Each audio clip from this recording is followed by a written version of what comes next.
एक इंद्रिय आदि जीव और पौधगल जीव हैं, इनके प्रभाव देखे जाते हैं। जैसे नीम का पेड़ है, उसका प्रभाव अलग है। कोई बबूल का पेड़ है, उसका प्रभाव अलग है।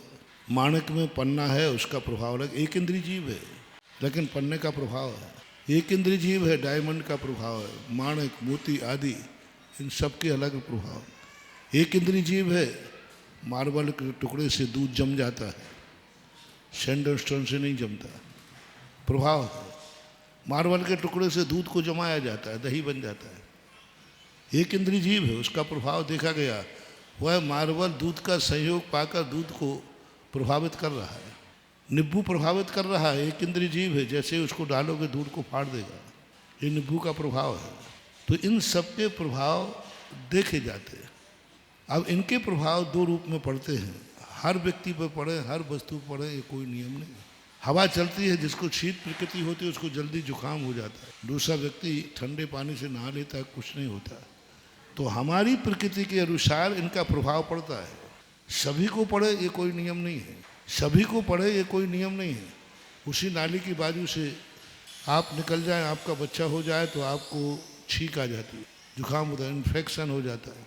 और उसी नाली के बाजू में एक गरीब का बच्चा वहीं पैदा हुआ, वहीं रह रहा है और उसको इन्फेक्शन नहीं होता, क्योंकि उसका नेचर ऐसा बन गया। इसी प्रकार ये ग्रह आदि जो होते हैं, ये प्रभाव उसी को दिखलाते हैं जिसकी उस प्रकार की प्रकृति होती है, उनका उस प्रकार का नेचर होता है। सबके लिए प्रभावकारी नहीं है, पर ये दुखी करते नहीं हैं, दुखी इनसे हो जाता है। दो रूप में, दुखी होना और दुखी करना।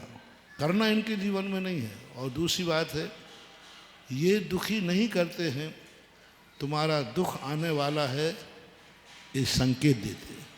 अब जानवर सभी हैं, आप बिल्ली का निकलना अशुभ क्यों मानते हो? क्या बिल्ली के मन में भाव है कि तुम्हारा अशुभ हो जाए? क्या उसका परिणाम है कि अशुभ हो जाए? लेकिन अब बिल्ली का निकलना अशुभ मानते हैं तो मानते हैं, सभी लोग मानते हैं अशुभ है। सांप का निकलना अशुभ मानते हैं, उसके मन में परिणाम ही नहीं है। अब उसकी एक नकारात्मक शक्ति है जो किसी राहगीर के लिए अशुभता प्रदान करती है, स्वभाव से होती है उनकी नकारात्मक स्थिति। दूसरा, कर्म सिद्धांत के अनुसार जब देखते हैं तो इनसे अच्छा बुरा नहीं होता है।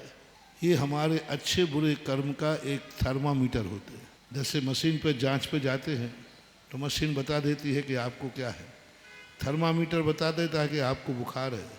तो थर्मामीटर बुखार नहीं लाया है, थर्मामीटर ने बुखार को बताया है।